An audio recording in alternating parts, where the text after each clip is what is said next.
We are. I want to do the show and tell and challenge all in one. Yeah. Bringing people from away first. The online people first. Running with these guys. Yeah. Get yourself a gallery view and ask them to show hands. Okay. Anybody who has work they want to show, raise your hand. Put the hand up. Okay. Michael, let's go to you first.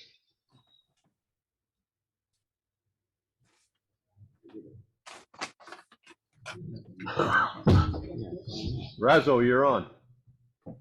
Well, I haven't turned for ages, but so I passed the COVID stuff and got out in the workshop in the last couple of days. I got a couple of shoehorns underway. My wife's been asking for one for a long time. There's a piece of maple that came from an old piano in our church. These are available from Penn State Industries. I looked it up. It's $8.95. We pay about 10 or 12 bucks for them.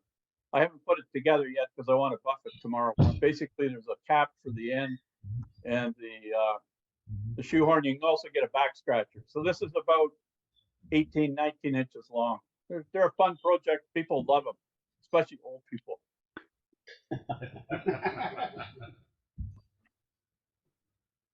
Where do you blow into it?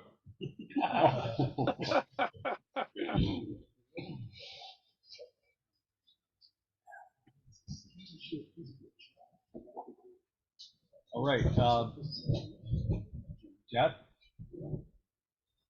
This month's challenge was bottle stoppers. Oh. Nice. But I also,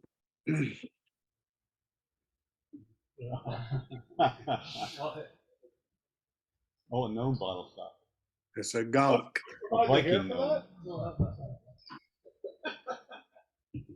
Still have some at home though. Excellent. What's the one on the left? You're right. They're called gonks. This one's not this one was a Viking. This is just you see them named as gnomes or gonks, but that would be more, I guess, on the gnome end of it. But What's he holding though? What? I mean, the other one's clearly a Viking. What is this one? right, this one is just a staff. I mean, a walking stick or a staff or. Oh, not a drum major. Look, a little drum major.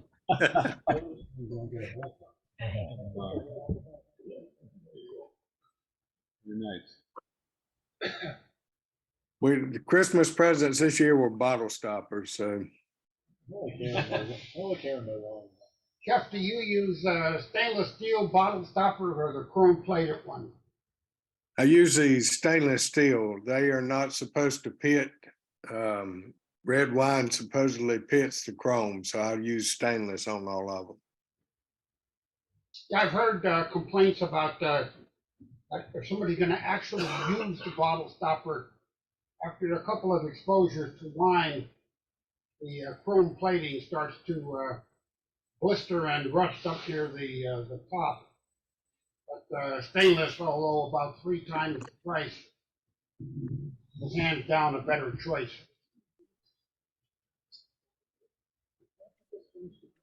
It's a little more expensive, but I figured if you're going to give it as a gift, you didn't want it coming apart. So, Hey. So I've got 39 A demonstration. nieces, nephews, and grandchildren. Grandnieces, nieces, nephews, they're from 42 years old to 2 weeks old. And my own kids have learned to and love to turn on the Jet Mini that I've got. And often the same thing, bottle stoppers come up. A couple of years back, many years back, I got some of the Spectraply from the club up there in Harrisburg. And if it's going into an olive oil bottle, I'll use some of the old chrome stoppers that I have, okay?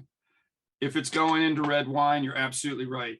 Carl owns Ruth's stainless steel stopper company now. And it's been a lot of fun to show my kids how to turn, a lot of fun to show them how to make gifts, how to make presents for their friends. Of course, it means buying the stainless steel stoppers in 25 to 50 at a time. which Carl approves of. But one of the other options is just the regular cork with the dowel. And you can get these, I forget where I got these, but I picked up, I don't want to say probably 100 of these, because for years I've been making these and giving them with a bottle of wine to customers as well. Another thing that this was just a mistake when I first made it, but it's wide enough for a champagne bottle. And I've since made a number of these as a coaster for a wine bottle, just for a table. Around the Christmas table, holiday table, you've got red wine, it's going to drip down the side. It's not going to get on the tablecloth if it's on inside one of these things. It's just nothing to it. And the last thing, actually, there's a couple other things here, but again, the Spectraply, a few years back, I showed these to the club when we were over at Stevens. But these magnets are inserts that I get at Harbor Freight. Just a little insert like that. My mother and sister have pretty severe rheumatoid arthritis. And these are refrigerator magnets that have become hugely popular because they give more of a grip, very strong. You could put a calendar on your fridge. You could put 10, 15, 20 pieces of paper. And you just can't make these fast enough. They tend to go out not as something sold, but just give a few dozen to the group that my mother's part of back in Westchester. Some time ago, a gentleman, his name was Ed Davison, went by the rather unusual name of Yo-Yo Spin, made some bottle stoppers that were very impressive. And this is my take on those bottle stoppers. Basically, it's a 2-level acrylic pour with a porcelain rose on top. And I've made these in the past. I haven't made any for a year or two now. And I think I'm making I have my last blank that I'm working on. These porcelain roses, come on. Next picture.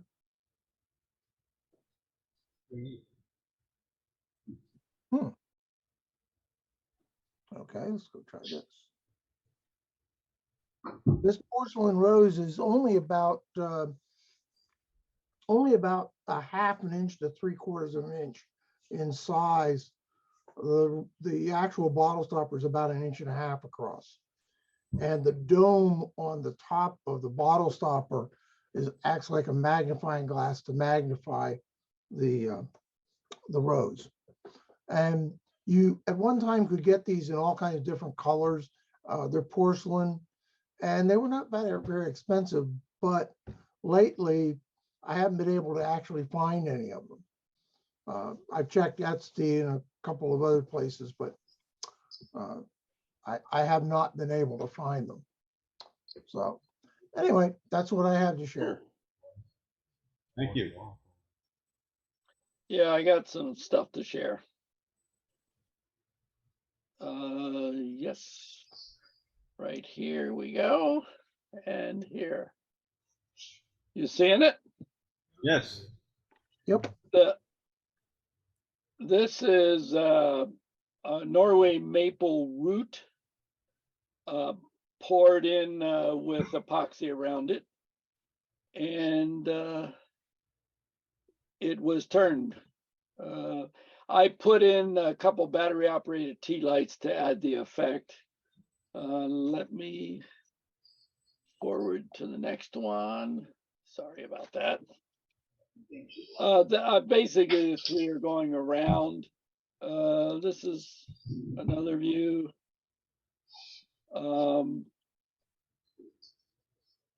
It was a bear to turn.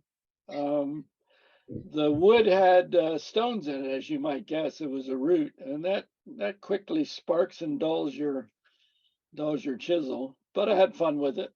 It's about 11 inches, 10, 11 inches tall, and about 6 or 7 wide.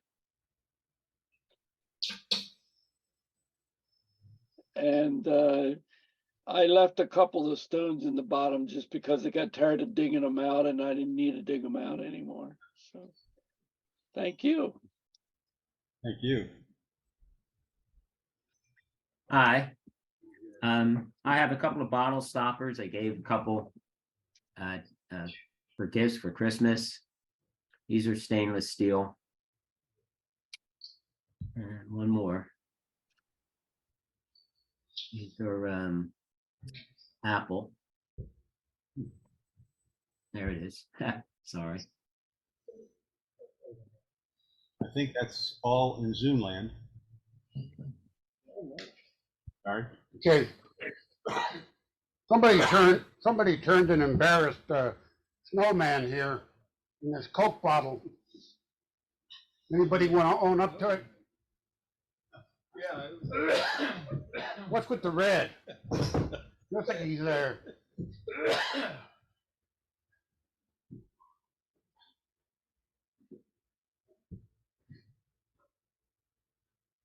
Yeah, that's a piece of box elder.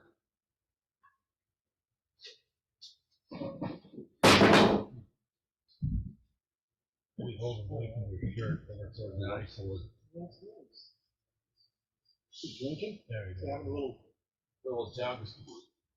With a little, little, little brown jug. need to make one with a washboard now. I didn't know you were a whiskey drinker, Brad. You don't know, you know, there's a lot of stuff you don't know about. What's Yeah. your finish on that? There's a lacquer spray. Umpteen, 6 or 7. That ambrosia, or where did the red come from? It's no, it's box elder. That's, well, yeah, it's beetle. I mean, it's an, I don't mean the original cause. I just mean is it in the wood? Yeah, yeah. Okay. Mhm. Yeah, that's not painted or anything. That's all I have. Hi, I'm Mike. Got 3 things. I have 2 of these Rolly toys that I make. Try this again. They're just a fun thing to do. They've been drinking with the snowman. They have. This is similar to what I'm going to demonstrate in February. These are actually 6-sided. I'm going to do a 4-sided because it's 33% less work, and I think I might not be able to finish one of these in a club meeting. And then this piece, you already seen how to make these. My other demonstration where I did the square bowl, it's pretty much the same process, only instead of a piece of wood between, because you lose the thickness of the wood, I used a paper pattern. And you basically glue a paper pattern between 2 pieces of wood, turn to your pattern, split it apart on the paper, and I hollowed it out. And the actual hard part of this is getting the magnets right. So when it goes back together, everything lines up. Because if you're a little bit off, it'll ruin the whole piece, and that's the last step, and you already did everything else, so you don't want to mess up the magnet. But, oh, this is American elm. The tree was over 250 years old. It was on the property of the Royersford Library, and I'm thinking that old library probably was planted by Benjamin Franklin. So that's really a collector's piece. This is black cherry. That's some ash that got almost like a gray stain like the holly gets. I never knew ash got that. Or maybe it's just oxidation in the wood from the sugars. So it's an ugly piece of ash. But anyway, they're all finished with tried and true original. And that's all I got. You should have put a light in that box. Well, I got it. I'm going to do that next. Not just one. I'm going to do that. I'm trying to get away from the lights, and look what happened. You got other people. It's spreading. They'll follow you to your grave, Mike. It will. It will. And it's all Thomas's fault. He's the one who said, hey, you got to put a light. After those pieces, I'm kind of in the position of a local guitarist following Springsteen on stage here. This was you can zoom in there, Thomas.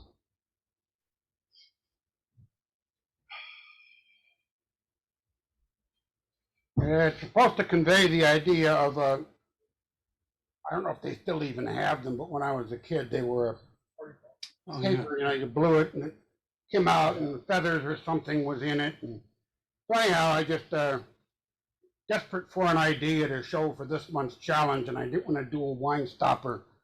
For this piece, I bandsawed the profile, leaving a bit more material in here so it wouldn't get crushed by the centers. I bandsawed the profile and just made this impression here by different diameters of the spurs that are on Forstner bits. I tried to create a spiral with a high-speed tool. Back in that day, it was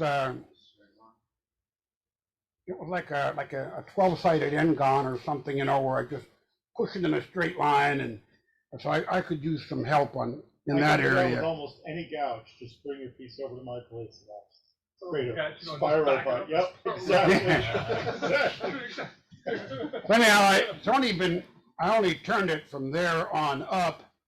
It is all one piece of cherry, but after it was turned, and this was already bandsawed, I just had to hand file and sand in the transition area there.